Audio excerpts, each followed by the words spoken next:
1985, Metallica llegaba a Copenhague con la misión de grabar su tercer disco, una tarea nada sencilla si tomamos en cuenta que el Ride Lightning, su disco anterior, había logrado trascender la barrera del under y los había posicionado en el mapa de la música heavy más extrema.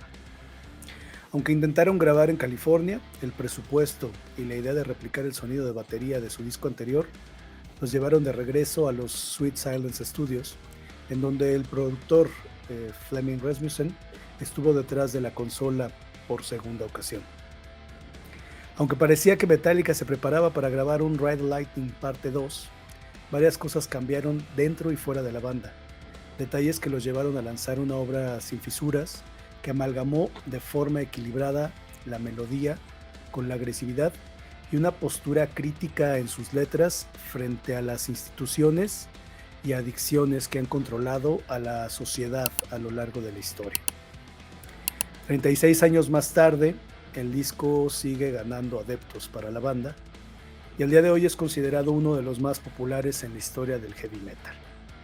Así que de esta manera les damos la bienvenida a este programa de los auténticos Hellraisers que estamos haciendo dentro de la estructura del infierno, y al día de hoy, para abordar algunos detalles sobre este álbum, nos acompañan tres buenos amigos del programa. ¿Cómo están? Buenas noches. Si se pueden ir presentando brevemente, empezando por ti, Ted. ¿Qué onda, raza? Soy Ted Arce, vocalista y guitarrista de Silent Ten, de Monterrey, Nuevo León. Perfecto. Luis. Hola, buenas noches. Yo soy Luis Jasso, me conocen como Chico Migraña, nacido, criado y todavía vivito y coleando en la Ciudad de México. Perfecto. Tío Cobarru. ¿Qué tal, amigos? A mí me conocen como el Tío Cobarru, creador y administrador de Metal Memes MX, un medio digital pues de humor y también informativo. Gracias por la invitación. Pues muchas gracias por estar aquí. Mi nombre es Julio Caballero y les recuerdo que estaremos leyendo sus opiniones en Facebook e Instagram y YouTube, en donde nos encuentran como La Estructura del Infierno. Así es que para comenzar, esta pregunta es para cada uno de ustedes. ¿Cuál es el primer recuerdo que tienen sobre el Master of Puppets? Luis. Pues mira, el Master of Puppets me tocó a mí, o sea, ya son muchos años, tengo 51, entonces de repente se me va el avión, ¿no? Pero debe de haber sido, yo tenía 15 años, o sea que estaba en la transición entre la secundaria y la prepa. Lo primero que recuerdo es, yo ya conocía a Metallica, pero cuando escuché el Master of Puppets, o sea, la primera vez que lo pones y empieza con Battery, era como, pues en ese tiempo no existía ese sonido, para acabar pronto. En ese tiempo la que me volaba la cabeza era justamente Master of Puppets, la canción. Después se volvió mi favorita otra, pero bueno, me acuerdo haber tenido el disco en mis manos. Aquí en la Ciudad de México en ese tiempo había pocas tiendas de discos importados. O sea, los discos de Metallica, los anteriores, habían llegado a México como ediciones nacionales, pero el Master yo pues me lo encontré en una disquera que se llamaba Sorba, en Perisur. Lo compré y bueno, venía con las letras y su funda de papel, bonito. Entonces me acuerdo mucho estar viendo la portada, leyendo las letras, tratar de imaginar de qué estaba hablando, ¿no? Muchos años después fui entendiendo varias cosas del disco y bueno, era un sonido, era el equivalente a estar acostumbrado a escuchar el ruido de los coches y que de repente te pase por encima un tráiler con los mofles abiertos y algo inédito, ¿no? Algo así que era, wow, esto incluso para los estándares de Metallica era muy distinto. Entonces sí fue, o sea, sí me acuerdo haberlo puesto en el tocadiscos, porque además en ese tiempo ni siquiera existían los CDs todavía. Okay. Y me acuerdo haberlo escuchado la primera vez y bueno, pues te digo, yo ya tenía una colección, o sea, lo más extremo que conocía era Celtic Frost, pero era extremo distinto. Esto de Metallica fue un golpe así de wow, esto cómo se digiere, ¿no? Era escucharlo y escucharlo, porque te enganchaba, inmediatamente te enganchaba, te era un estilo de brutalidad sonora poco conocido, pero que te volvías adicto, ¿no? Inmediatamente, eso es lo que recuerdo, lo primero así, como si pasara un tráiler junto a mí, ¡pum! Un sonido que para entonces yo no jamás había escuchado. Cobarru. Yo curiosamente ese álbum fue el que me acercó a la banda. Cuando estaba todavía más morro, más adolescente, cuando entré al metal, yo buscaba mucho los sonidos fuertes en cuanto a cuestión de guitarras, mucha distorsión, muchos guturales. Y pensaba, pues, ahora sí que en mi mentalidad true de ese tiempo, que pues entre más distorsión y más guturales era mejor, ¿no? O era más metal. Lo que me había provocado que me brincara varios clásicos como, pues, puede ser Dio, Motorhead, Black Sabbath. Y este disco fue el que me acercó mucho porque el escuchar de cierta manera un poco incluso de melodía, como puede ser por ejemplo Welcome Home Sanitarium, que fue la rola así que me atrapó. Cabrón, estos carnales suena metal, no hay guturales, pero tienen esa magia y sí, de hecho me hizo que me adentrara más en discos clásicos. Y ¿qué más podemos decir de ese álbum, no? Es un estandarte como tal del heavy metal. Perfecto. Ted. Pues yo los conocí. Yo conocí a Metallica por el Black Album. La verdad es que tenía muy bien digerido el Black Album. Pero, pues, que tendría 14 años cuando los conocí, más o menos. Por ahí del 99-2000. Y tenía muy bien digerido el Black Album. Y en una fiesta un camarada traía el Master of Puppets. Entonces llego yo a la fiesta, lo tiene encima del aparato donde tenían el reproductor de música. Y le pido que lo ponga el disco, ¿no? Porque de entrada la portada es impactante, ¿no? Y aparte ves la portada del Black Album, que era el disco que yo conocía de pe a pa de Metallica. Y ya con la pura portada te esperas algo muy diferente, ¿no? En todo, ya con la pura portada.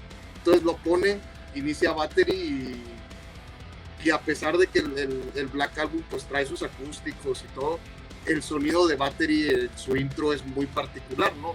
Que ya hablaremos de eso más adelante, yo creo, ¿no? Pero la influencia de Cliff Burton en su onda clásica, pues le da un sonido totalmente diferente, ¿no? A este intro para el disco, que fue una excelente elección. Entonces, pues ya, y luego entra con el sonido desgarrador de Battery a todo lo que da en chinga y no te imaginas lo que viene, ¿no? Entonces, ese fue el primer acercamiento, de hecho fue el segundo disco completo que escuché de Metallica. Y pues hasta la fecha, digo, después se hizo ¿cómo se dice? Algo difícil en escoger entre el Unjustice y el Master, pero creo que el Master es un disco más sólido, ¿no? Entonces, pues así fue más o menos, 14, 15 años, por ahí del 2000 cuando lo conocí. Muy bien. Abordando un poco los antecedentes, Luis, tú escribiste para la revista Marvel un artículo, ¿no? Al respecto, y mencionas que algunos de los discos emparentados con el Master of Puppets son producciones de Ozzy Osbourne, Slayer, Iron Maiden. También están ahí Flotsam and Jetsam, que sacan su primer disco. Tan solo por mencionar algunos, ¿podrías decir que el 86 fue un año relevante para la historia del metal extremo?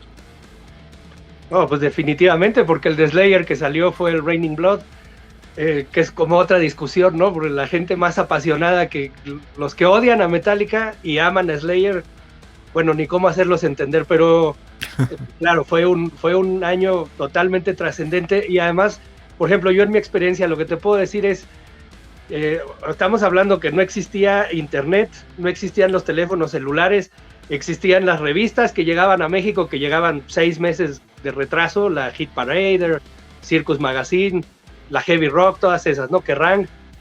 Y existían los hermanos mayores que yo no tenía, o los primos, tíos que sí tenía, pero no eran metaleros. Entonces, ir entendiendo que la cuestión metalera era un descubrimiento casi cada día.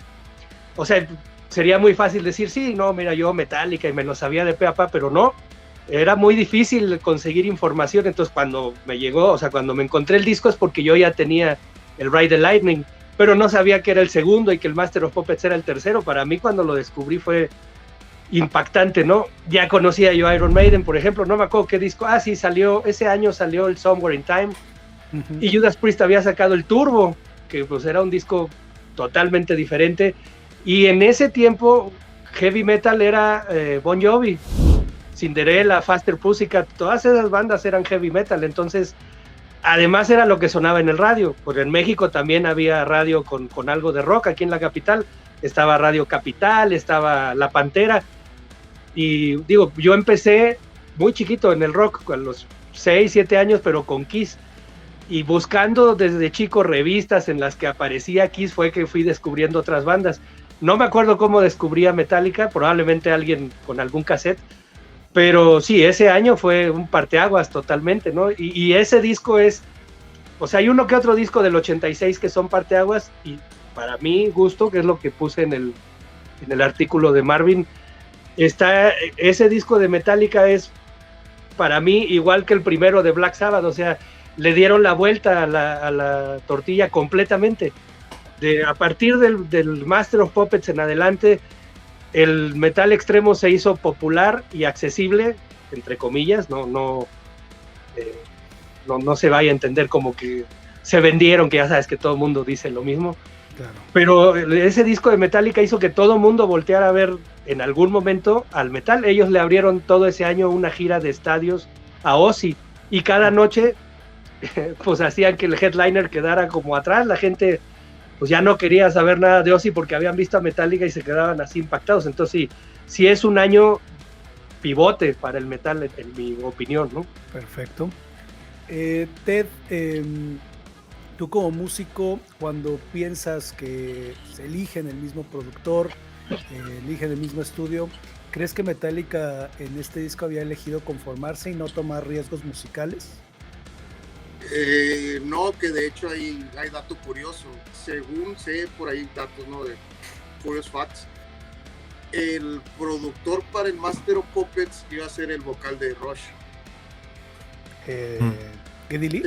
Según yo, por agenda no pudo, y regresan ahora sí que con Fleming, ¿no? Ok, pero bueno, ¿crees que en este caso, ya viendo la producción, sí tomaron riesgos o no los tomaron? Fue si una comparas elección, con el Ride. Yo creo que fue ya una elección de vámonos a la segura.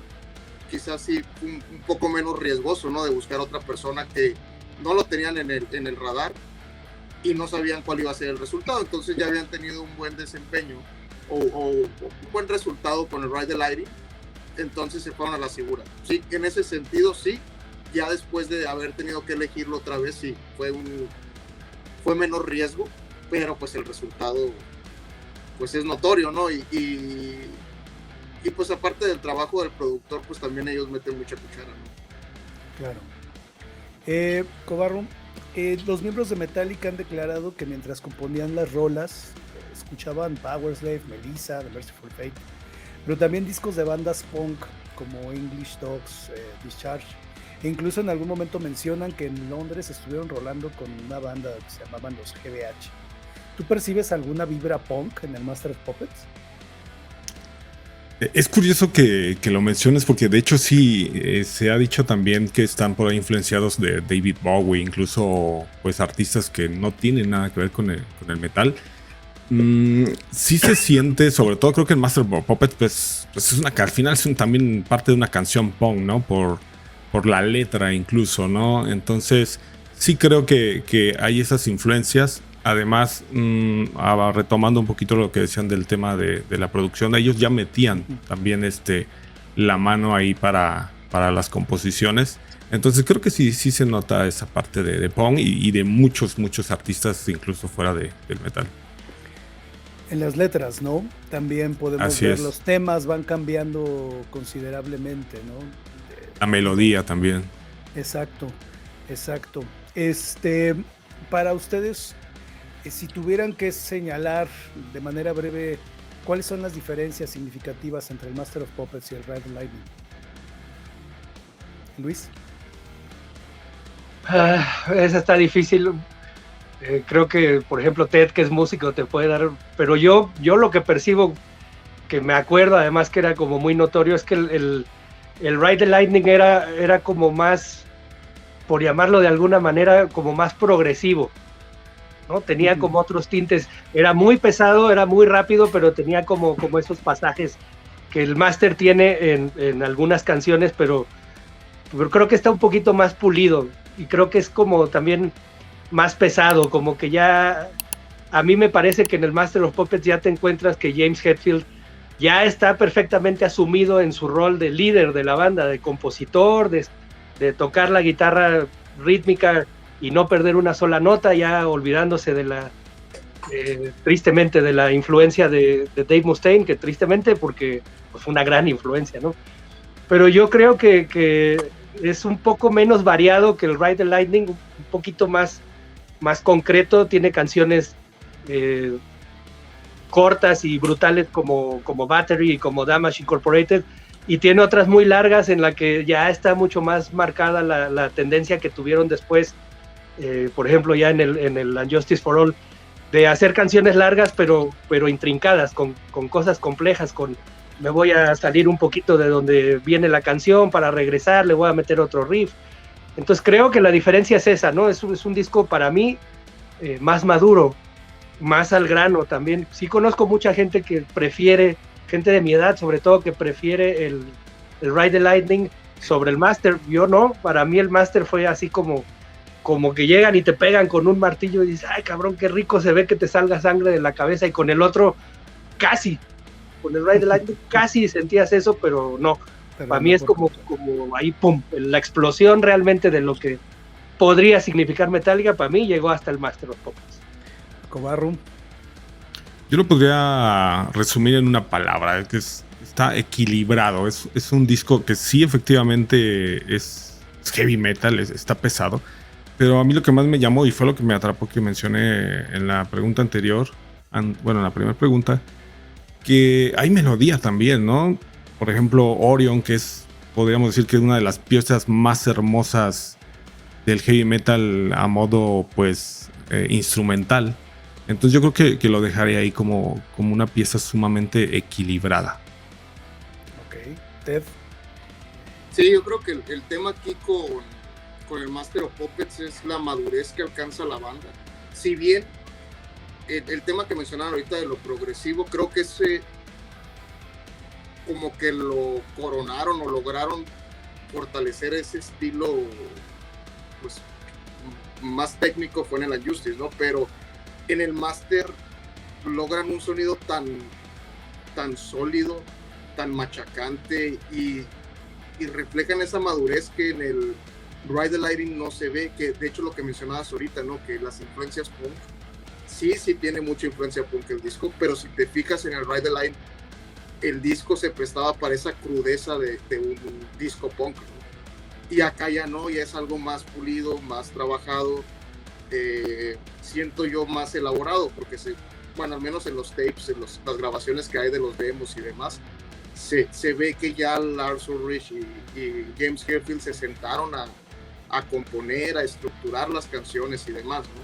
Que fueron los masters ahora sí que en el disco, ¿no? Porque entiendo que mientras ellos trabajaban, Kirk y Cliff tomaron vacaciones y demás después de la gira del Ride the Lightning, y ellos fueron los maestros ahí, ¿no? Y fueron los que se dedicaron 100% a estructurar y darle esa madurez que ya tiene el disco, ¿no?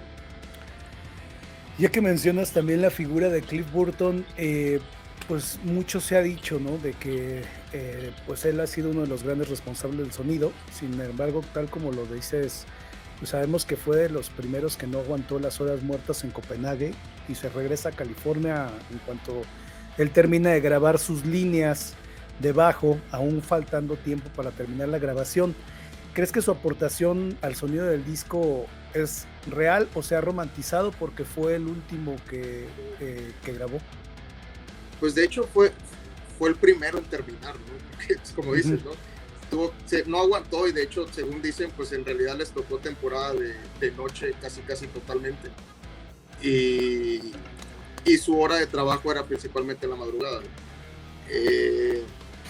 Dicen que sí, no aguantó mucho, y por decir, Orion la grabó él primero en lugar de esperarse a que se tuviera una línea base de guitarras, ¿no? Que por lo general es lo que acostumbramos a hacer. Grabamos las líneas base de la guitarra y posteriormente se hace la grabación del bajo y se refina la batería y demás, ¿no? Entonces dicen que él fue el que grabó Orion primero, su línea de bajo, pero en cuestión de cómo salió la canción al final, el resultado final de la canción, eso fue lo que ayudó a James a grabar de cierta forma, ¿no? Como que lo empujó a cierto estilo en su grabación, que fue el que dio el resultado. Y pues en colaboración, pues lo que mencionaba hace ratito del intro de Battery, ¿no? Que es un sonido muy clásico, es una composición de estilo clásico que definitivamente sabemos que él es el que traía esa escuela, ¿no? Que él era el estudiado y James Hetfield, pues por más buen guitarrista que sea, no traía ese estilo. Entonces en ciertos aspectos creo que el intro de The Machine también es de Cliff, es una canción de Bach, si no recuerdo, bueno, inspirada en una canción de Bach que suena muy parecida, y es el bajo. Siempre pensé que era la guitarra y duré años haciéndolo con la guitarra, el intro, saturada de delay y reverb, y en realidad es el bajo, ¿no? El que hace el intro de The Machine. Para ti, Cobarru, ¿el sonido Metallica fue lo mismo sin Cliff? No, definitivamente no fue la banda que venía construyendo ya ese ritmo clásico. Pero también, y ya se mencionó, pues ya se veía quién mandaba ahí, ¿no? Que era Lars con James. Entonces ellos empezaban a tomar ya las riendas, ya sabían lo que querían. El claro ejemplo es de que si Cliff abandonó las grabaciones porque pues ya no aguantaba el cambio de horario, todo eso, pues ellos ahí estuvieron, ¿no? También echaron mano en el tema de la producción un poco. Entonces, sí fue una pieza importante. Aún queda también ese morbo, ¿no? De qué hubiera pasado si él siguiera con vida, qué hubiera pasado con la banda. Pero al final ya se veía quién iba ahí a empezar a hacer el Master of Puppets en la banda. Los verdaderos Master of Puppets. Exacto. Luis, ¿tú podrías decir que entonces este es un disco trash? Pues digamos que en esa época era trash el Raining Blood de Slayer, que era todo caótico, pero también era trash el Among the Living de Anthrax, que es un poco más técnico. Entonces yo creo que para la época era distinto a lo que se conocía como heavy metal. Por ahí Megadeth sacó un disco antes y uno después y era más trash. Yo creo que el de Metallica lo que tiene es que tiene su elemento trash. Obviamente pues ahí está Damage Incorporated, ahí está Battery, ahí están fragmentos de otras de las canciones, pero creo que es un disco que va más allá. Llevó el género a lo mejor ni siquiera es que llevó el género, yo creo que le dio la vuelta al género. Fue como, voy a tener una base trash, pero para no estarme repitiendo voy a demostrar que puedo hacer otro tipo de cosas, y ni siquiera por demostrarlo, sino por hacerlo. Lo hicieron y terminó por demostrar que se podía expandir, pero que es un disco que en ese tiempo era considerado trash, sí, y te digo, si lo pones en el contexto de ese año y de lo que estaba surgiendo alrededor, pues más todavía, ¿no? Hoy habrá quien lo debata, porque sí leí algunas reseñas que dicen que ni siquiera es un disco trash. Ya es cuestión de gustos, pero digo, tú pones la primera parte de Master of Puppets de la canción y es trash, y ahí está Damage Incorporated, y ahí está Battery, y ahí están algunas partes de Disposable Heroes. Pues cómo no va a ser trash hecho de eso, ¿no? El trash así tupa que salió después, no, pero un trash técnico que abría las posibilidades para hacer muchas cosas al mismo tiempo, yo creo que sí. Perfecto. Abordando, pues vamos ahora a abordar los temas de manera como rápida. El disco abre con Battery. Ted ha estado ya mencionando este intro que es como acústico, que es un poco lo que hicieron también en Red Lightning, ¿no? Cuando abren con Fight Fire with Fire. ¿Podrías decir, Ted, que esta es de las rolas más trashers del disco?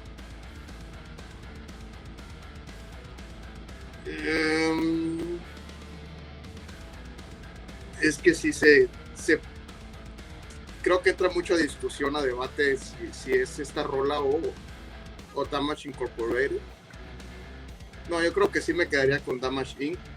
Battery sí, de hecho Battery me suena más a un speed thrash. O sea, si lo quieres meter dentro de un género, me suena más speed metal, un speed thrash, que a comparación de Damage Inc., ¿no? Que me parece un thrash más sólido en lo que es el thrash metal, ¿no? Ya comparándolo con un Slayer o lo que estaba haciendo Megadeth en ese año, ¿no? Que saca el Peace, si no mal recuerdo.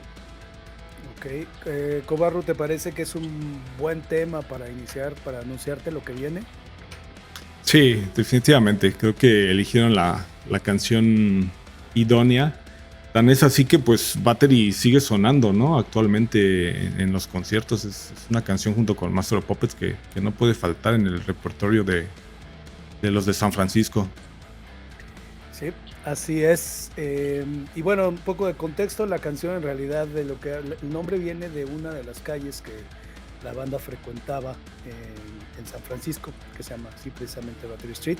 Siguiente tema, Luis, tú mencionas que es uno de los riffs más conocidos de la música.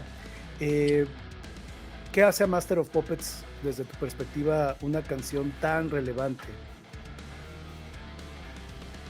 Pues yo creo que en mi generación, porque sí cambia mucho con los años, ¿no? Yo te diría que para nosotros fue que no entendíamos cómo podía ser en ese tiempo algo tan pesado, pero como ya mencionaban, y muy bien, por cierto, hace rato, melódico al mismo tiempo. Es decir, yo aprendí el término melodía en una entrevista con Rob Halford, que decía que le gustaba el black metal porque había melodía, y él decía, lo puedes tararear o lo puedes chiflar, eso es una melodía. Y tú podías tararear el riff de Master of Puppets al mismo tiempo que te querías romper la cabeza contra la pared.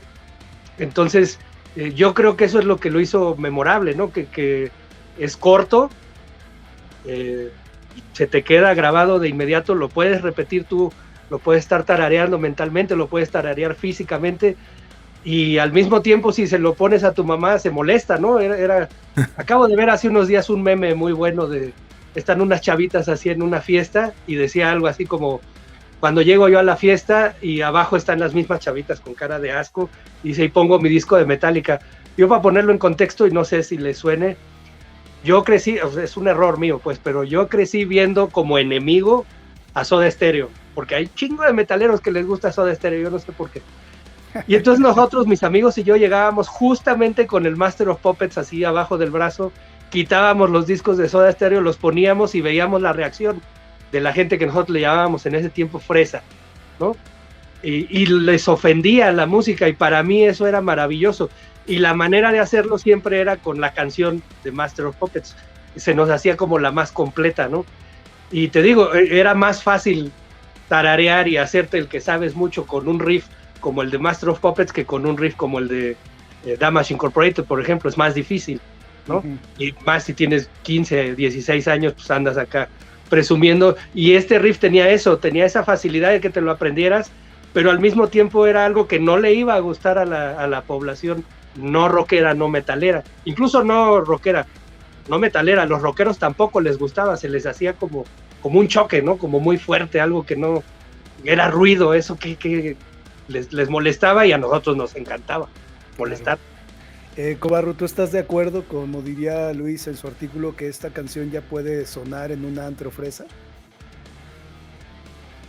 Actualmente sí, aunque pues hay que recordar también que ahorita todo este tema de Master of Puppets que se popularizó y explotó, pues obviamente por la serie de Stranger Things que mucha gente googleó, ¿no? Que era Master of Puppets o quién era Metallica.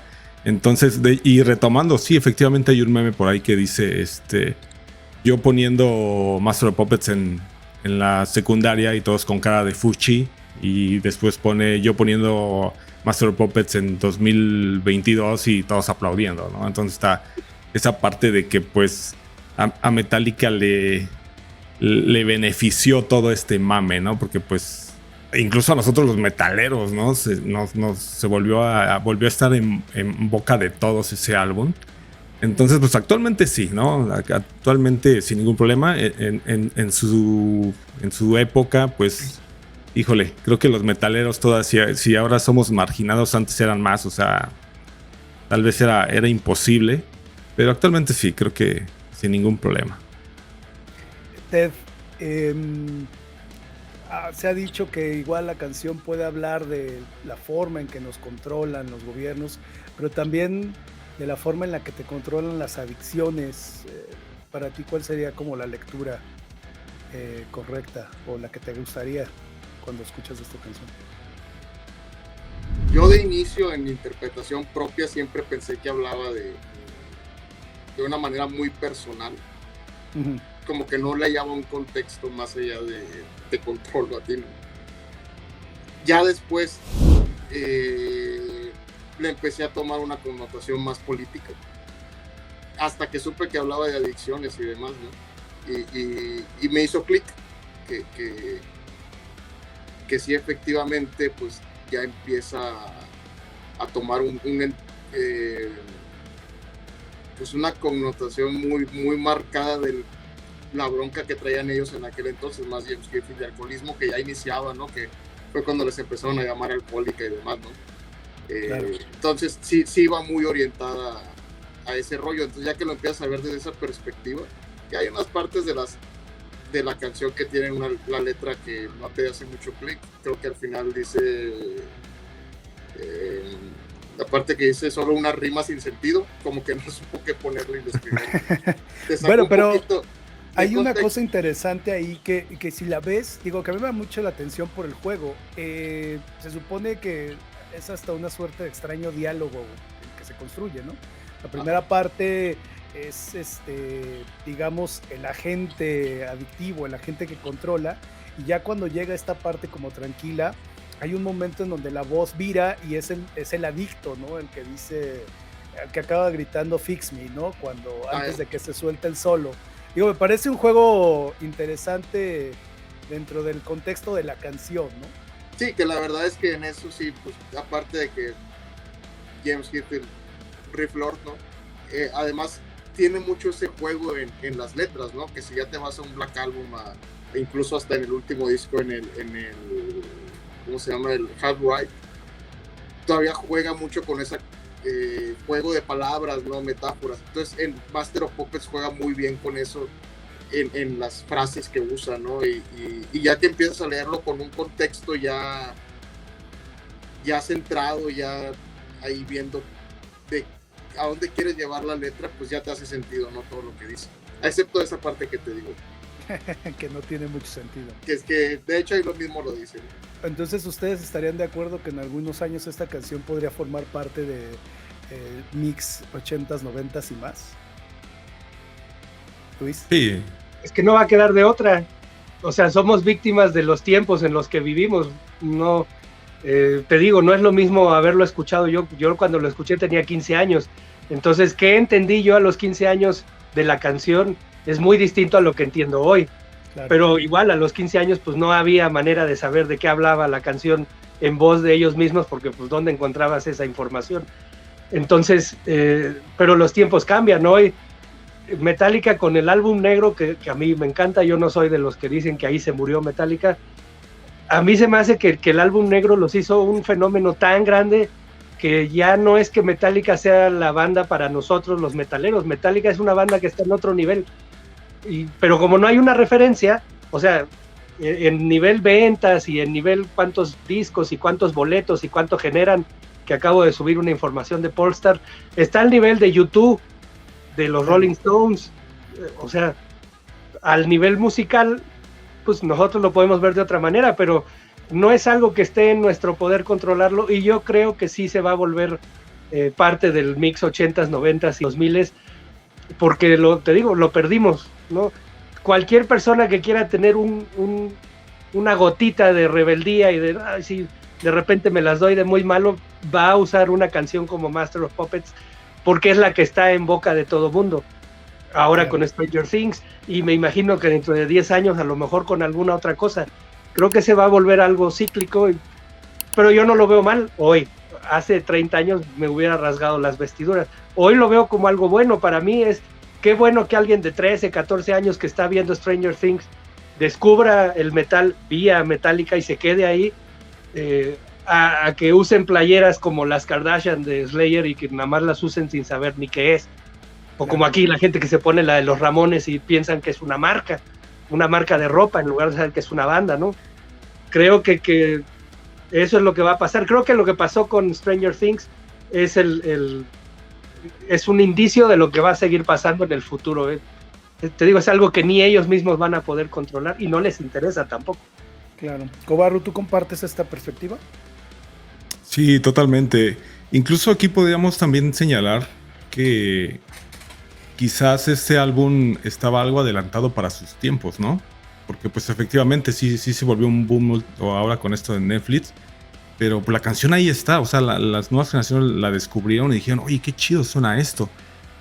Y también estaba adelantado a su tiempo porque hablaban hace rato de que pues salió Raining Blood de Slayer en esa época y era pues destrucción total, pero Metallica llevó y abrió nuevas posibilidades al sonido del thrash metal, ¿no? Al heavy metal. Entonces sí comparto que pues es un álbum y una pieza única y ahí va a estar por la eternidad. Como dato curioso rápido, ha sido tan importante esta obra de Metallica, este álbum, que por su significado cultural, artístico e histórico para la sociedad, este álbum en el 2016 fue escogido para ser preservado en la Biblioteca del Congreso de los Estados Unidos, convirtiéndose en el primer registro de heavy metal que ingresa a este archivo.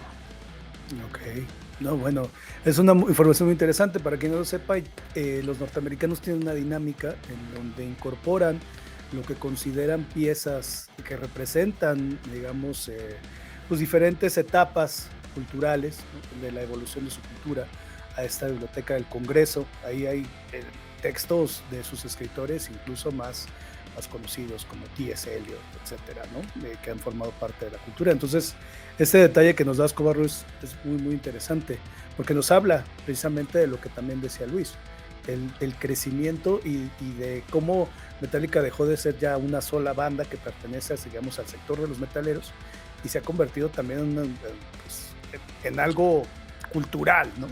Claro. Enorme. Bien, pues siguiendo con el disco, la siguiente canción es The Thing That Should Not Be, que nos remite a uno de los viejos temas de Metallica, que es Lovecraft, ¿no? Hay algunos críticos, entre ellos Martin Popov, que lo consideran uno de los temas prescindibles del Master of Puppets. Ted, ¿tú crees que el Master tiene temas prescindibles? Podría considerar que esa canción lo es. Pero es muy buena la canción, la verdad. O sea, ya que te pones musicalmente a analizarle el riff y demás, sí es buena, pero sí creo que sí es la rola más débil del disco. ¿Ustedes comparten? Luis, Cobarru. Yo no le veo, para mí, con los años, ya no me acuerdo en ese tiempo, pero hoy te diría, yo no le veo a Master of Puppets ninguna canción prescindible. Creo que todas son las que hacen que el disco sea un monumento a ese periodo de tiempo, mediados de los 80s. Y a mí esa canción, todo ese, no sé si musicalmente quepa el término, pero ese increchendo, ¿no? Cuando te va narrando la historia y empieza el riff, chan, chan, chan, chan, chan, chan, chan. Para mí es así, se me pone la piel de gallina. Y cuando lo escuché en vivo la primera vez fue así de, no mames, esto está en otro nivel, ¿no? No sabía yo a qué me refería yo mismo con otro nivel, pero era de, pues no sé, yo sí, a mí me cuesta trabajo ponerle peros a alguna de las canciones. Es la menos metálica de ese disco, pero a mí me gusta mucho. Cobarru. Sí, concuerdo. Creo que Luis ya lo dijo todo. Y aquí lo difícil es, por ejemplo, qué canción se sacaría, ¿no? En todo caso, es imposible. Creo que yo de manera personal, la perspectiva que tengo es como una pieza única, como tal. Es una escultura musical completa, desde la primera canción hasta la última. Bueno, y aprovechando que estábamos ya contigo, tú mencionaste que Welcome Home Sanitarium, que es uno de tus temas interesantes, es una rola que está basada o inspirada levemente en esta película de One Flew Over the Cuckoo's Nest, donde sale Jack Nicholson. ¿Por qué te parece tan interesante esta canción, Coba? De entrada el intro que es muy melódico y es una canción que te va llevando de la mano, hasta esos crescensos. Y te decía, yo anteriormente pues estaba casado con los guturales y con las distorsiones, entonces dije, esto no suena a lo que estoy acostumbrado, no suena brutal, pero tiene ese toque rebelde y tiene ese toque metalero que siempre andamos buscando. Entonces, de hecho, pues fue la canción que yo creo que hizo que me casara con Metallica. Ok, y es una de sus más populares al día de hoy, ¿no? Así es. Es una de las que se sigue tocando. Sigue Disposable Heroes. A mí me llama mucho la atención esta canción, me parece de lo más interesante, pero también porque creo que marca la pauta de lo que va a ser, por ejemplo, en Justice for All. No sé si compartes eso, Ted, en la estructura y además en la temática. Empezamos con los temas antibelicistas, ¿no? Que es gracioso porque en realidad cuando tú escuchas a James Hetfield dice que el título en realidad le venía inspirado de una transmisión de fútbol americano en donde alguien, el comentarista dijo que pues eran los Disposable Heroes, ¿no? Estos jugadores que lanzaban y que se echaban, pero bueno, en realidad la canción termina hablando de la guerra. ¿Tú compartes esta idea de que fue la inspiración, de aquí partieron para lo que será Injustice? Sí tiene ya toques más progresivos, por así decirlo. Ya la estructura es más compleja, que de hecho es de las pocas canciones que siguen manteniendo los cambios que hicieron después de la salida de Cliff Burton. Bueno, después de la muerte de Cliff Burton más bien. Cambian la estructura en vivo.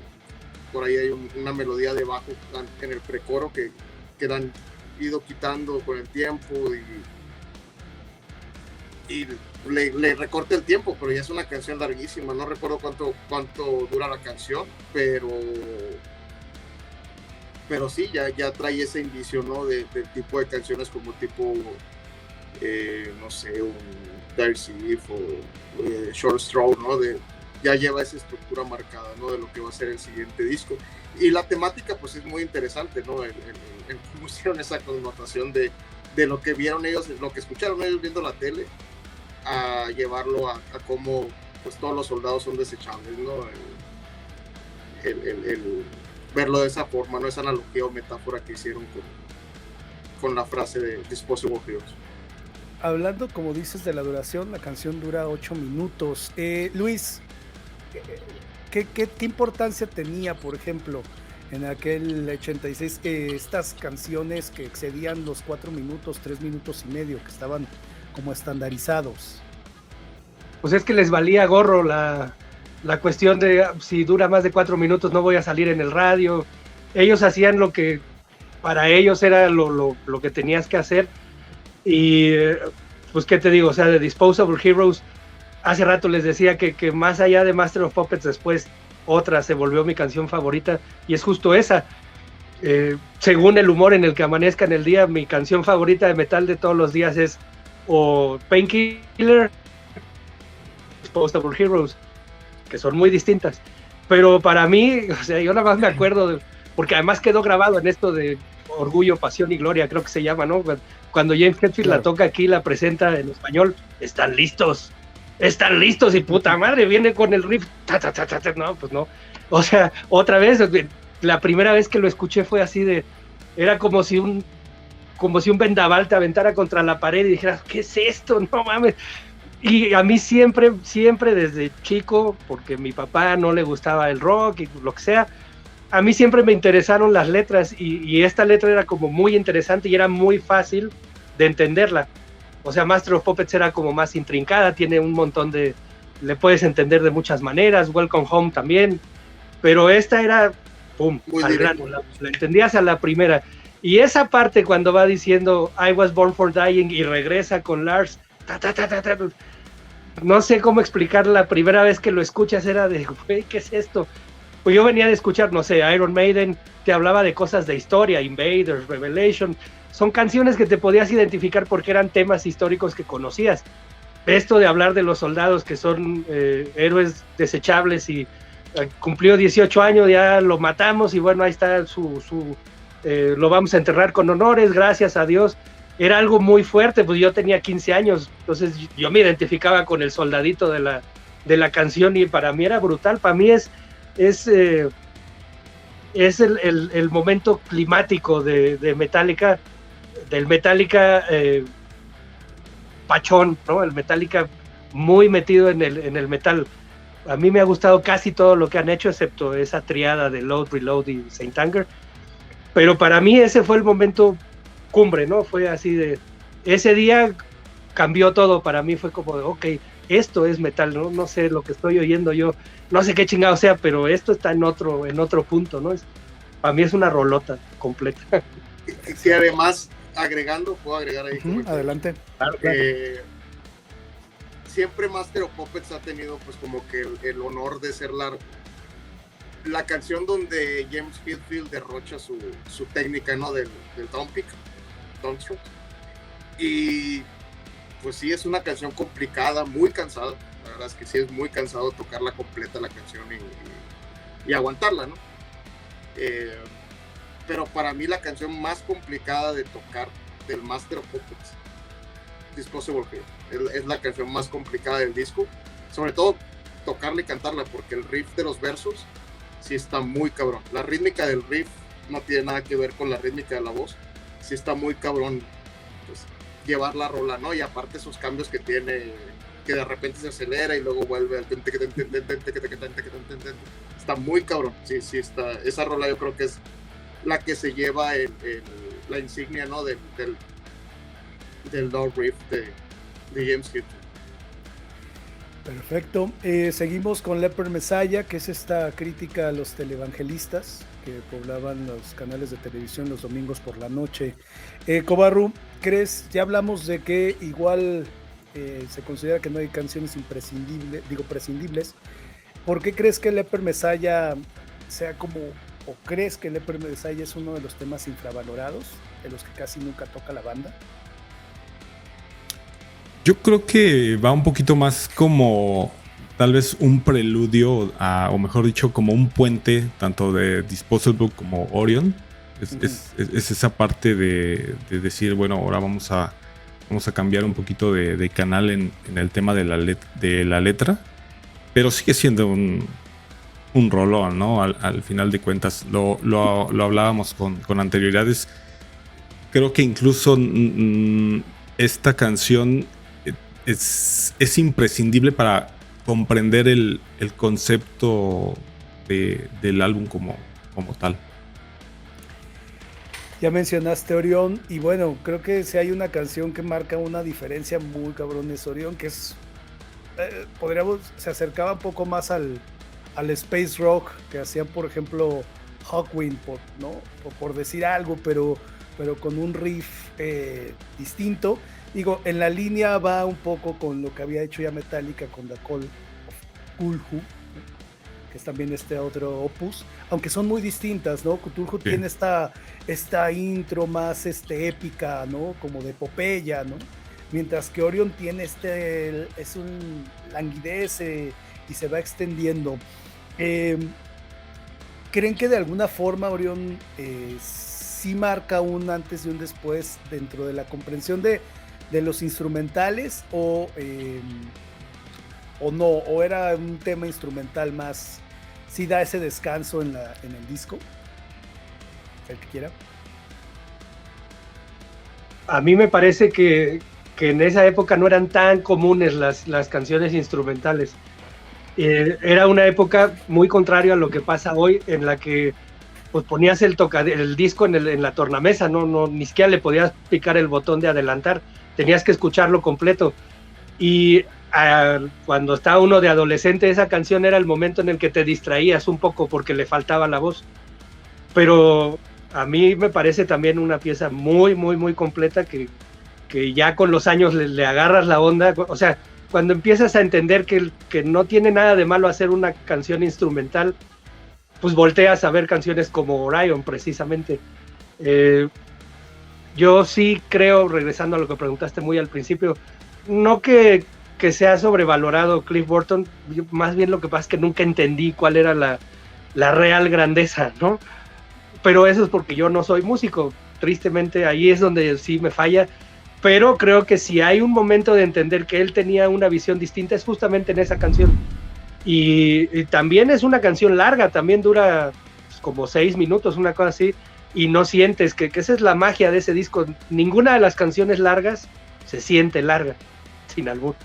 Realmente te dejas ir, y esa canción es así como si te acostaras así flotando en la alberca y te pones a ver el cielo en la noche.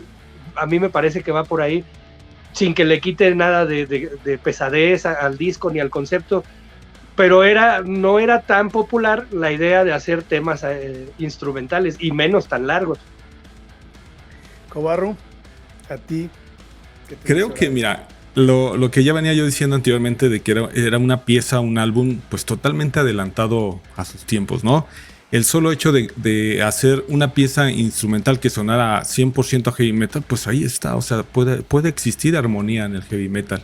También está el punto que ya tocaron anteriormente, por ejemplo, de la duración de las canciones, ¿no? Que una canción mayor a 4 minutos no podía encajar en la radio. Entonces creo que hay varios elementos que este álbum lo hacen que esté adelantado a su tiempo, y también que pues abrió un mar de posibilidades para muchas más bandas en el futuro. Sí, a mí me llevó varios años entender que el solo de la parte final era con bajo y no era una guitarra con algún proceso sonoro ahí, ¿no? ¿Crees usted que Metallica ya nunca volvió a tener este tipo de armonía en sus canciones, este tipo de melodías que utilizaba? Pues de hecho es muy notorio, ¿no? Ya en el Unjustice pues mete So Lives to Die, y ya en el Black Album ya no lo vuelven a hacer, ¿no? Se supone que el espacio que tenía para My Friend of Misery sería el espacio para el instrumental, ¿no? Que ya tenían manejando desde el Ride the Lightning, ¿no? Pero sí es muy notorio el cambio. Pues escuchas Orion y es una pieza de inicio a fin, y lo que más resalta pues es el bajo, ¿no? y la influencia de Cliff Burton, que te digo, él fue el que grabó primero su línea, ¿no? en la canción, y pues sí, desafortunadamente con la pérdida de Cliff, pues quizá ya no pudieron volver a hacer algo parecido. Creo que ahí estaría el tema, ¿no? Que él era el que los llevaba a ese tipo de canciones, ¿no? De melodías, y la armonía de Orion es muy cabrona. De hecho, de repente yo sí la adelanto, a pesar de que me gusta mucho cómo suena lo pesado del riff del intro y bueno, el primer riff de guitarra que entra después del bajo. Sí es muy bueno y todo, pero ya que te clavas en lo viajado de la armonía después cuando se queda el bajo solo y luego ya entran las guitarras en creo que son terceras o algo así, la armonía que meten, pues es otro viaje, ¿no? Digo, pues también soy muy fan de Pink Floyd, entonces ya sabrán a dónde voy, ¿no? Claro. Con ese sonido. Claro, es este space rock extraño, metalero. Como dato anecdótico, los mismos músicos de Metallica que viven dicen que gran parte de Orion pertenecía a la salida de Welcome Home Sanitarium, que estaban unidos y que bueno, en algún momento tuvieron que darse cuenta que tenían que partir la canción porque si no hubiera sido algo muy, muy raro, ¿no? Mucho más cercano, por ejemplo, a Rush, ya que lo mencionabas usted. Cerramos con Damage Incorporated. Pues creo que después de toda la baraja sonora, pues Damage es un regreso a las bases, ¿no, Cobarru? Sí, fíjate, abres con Battery, que es todo un trayazo, y cierras nuevamente con una canción poderosa como Damage. Entonces creo que ahí es donde se cierra ese círculo, ¿no? Es es heavy metal en toda la extensión de la palabra. Lo que veníamos diciendo es incluso todo un mar de emociones entre canción y canción. Abres poderoso, cierras poderoso. Entonces ahí es donde a mí me queda claro que totalmente es un disco de thrash metal a otro nivel, al nivel Metallica. Claro, es un cierre, como lo dices, ahí ya queda como la impronta, ¿no? Y bueno, pues como lo mencionabas, Luis, no había una manera de saber qué se avecinaba, ¿no? No había esta información, nadie tenía anticipado. Ahora, cuando vemos a las bandas más o menos, tenemos una noción de por dónde va su sonido. Nadie se esperaba lo que venía, ¿no? No, y creo que fue muy importante porque abrió la oportunidad de que lo que vino después no se quedara nada más en el subterráneo para 3 personas, ¿no? Que eso es lo que abrió Metallica. O sea, Metallica hizo que el mismo metalero abriera un poquito más no la mente, digamos su panorama, y que empezara a investigar más, y además empezaron a salir mucho más bandas y mucho más sonidos, y después de Master como que ya estaba uno un poco preparado, porque el Master, pues, con todo lo que hemos hablado hoy, pues tiene una gran variedad, una gran riqueza de sonidos y como de vericuetos que te va llevando por ahí. Entonces estabas preparado para lo que viniera, ¿no? Metallica en ese momento era la primera banda, según yo, de metal que tenía tantos colores dentro de un solo disco. Y creo que todo el mundo lo recibimos bien, a lo mejor sin haber procesado que lo que estábamos recibiendo era realmente como un arcoíris con un montón de matices. Y pues empezabas a encontrar bandas que tenían algo que habías escuchado en una de las canciones del Master, y luego escuchabas otras que tenían otras cosas que habías escuchado ya en Master, como que abrió un panorama mucho más enriquecido para todo el mundo, y permitió que se aceptara. O sea, que nosotros musicalmente dijéramos, ok, le entro, ¿no? Creo que eso es una de las cosas más valiosas que tiene, ¿no? Claro. Y bueno, reediciones saldrán, supongo. Salió una de 30 aniversario que venía con N cantidad de extras. Ted, ¿tú crees que todavía hay algo que quede por descubrir de este disco? Creo que en cuestión de sonido, pues al menos yo como músico sigo todavía topándome con cosillas ahí que me siguen sorprendiendo, que sí digo, oye, pues sí es algo muy, como decían, adelantado a su época, porque hay muchas cosas que no te encuentras en otros discos, ¿no? Por decir, el Raging Blood que salía en ese año y demás, pues no tenía como que esa gama de sonidos y colores. Entonces todavía te vas topando con cosillas que hicieron en el Master of Puppets, que incluso hay muchas bandas que no lo hacen aún, ¿no? Que siguen enfrascadas en querer hacer su disco muy sólido en su género y enfrascados, ¿no? Entonces es un disco muy estudiable que si quieres le puedes seguir encontrando mucho, ¿no? Claro. Cobarro, este disco ya nos decía más o menos Luis, y creo que todos estamos de acuerdo que Metallica pues ya es una corporación, ¿no? Un poco haciendo una especie de resumen, ¿que le queda algo a Metallica para seguir sosteniendo este legado, o son estos discos los que van a sostener pues toda su historia, lo que les queda de historia? Yo creo que son estos discos los que van a sostener toda la historia. De hecho, pues en entrevistas recientes a Lars, a James, que por cierto pues se supone que ya están ahorita ellos en estudio, que incluso ya grabaron algunas pistas ahora que estuvo esto de la pandemia, y lo han dicho abiertamente, que pues ellos están más enfrascados en pues atraer a las nuevas generaciones. Entonces pues aunque muchos románticos de los viejos Metallica quisiéramos incluso juntar las estrellas del dragón, ¿no? Para que regresen a su sonido anterior, eso no va a pasar. Más sin en cambio creo que ya no hay que pelearnos de si los Metallica de antes, los de ahora. O sea, es una pieza única, una obra de arte, como muchos de sus álbumes. y pues solo queda disfrutarlos, ¿no? También los tiempos cambian, así como ellos cambiaron en el 86 el rumbo del thrash metal, del heavy metal, pues ahora solo nos queda disfrutar estas piezas únicas. Muy bien. Pues ya nada más para cerrar, ha sido creo que una comparación bien interesante. No sé qué ustedes piensen al respecto, espero que sí les haya parecido interesante. Luis, hemos visto que ha habido un boom de películas que traen a las historias de las viejas bandas, Queen, Elton John, Elvis hace poco.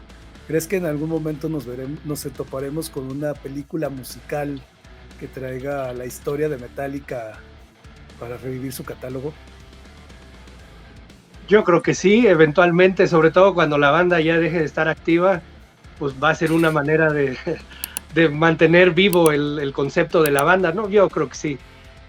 No sé cómo lo vayan a hacer, pero creo que cuando se vaya diluyendo un poquito está muy marcado el me gusta Metallica, odio Metallica. Cuando esa línea se diluya un poquito, yo creo que va a llegar alguna película como de, sí, mira, existió una vez una época que se llamó los 80s y llegó esta banda que se llamaba Metallica. Yo creo que sí, espero que sí.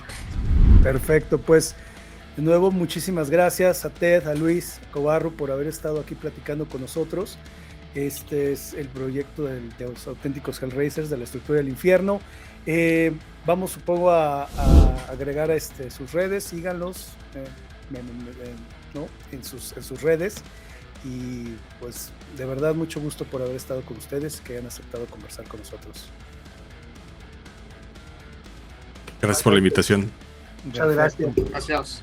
Pues entonces hago agradecimientos especiales a Cecilia, que está ahora en los controles y en la producción, y nos vemos pues próximamente para conversar de otro disco. Hasta pronto. Yeah.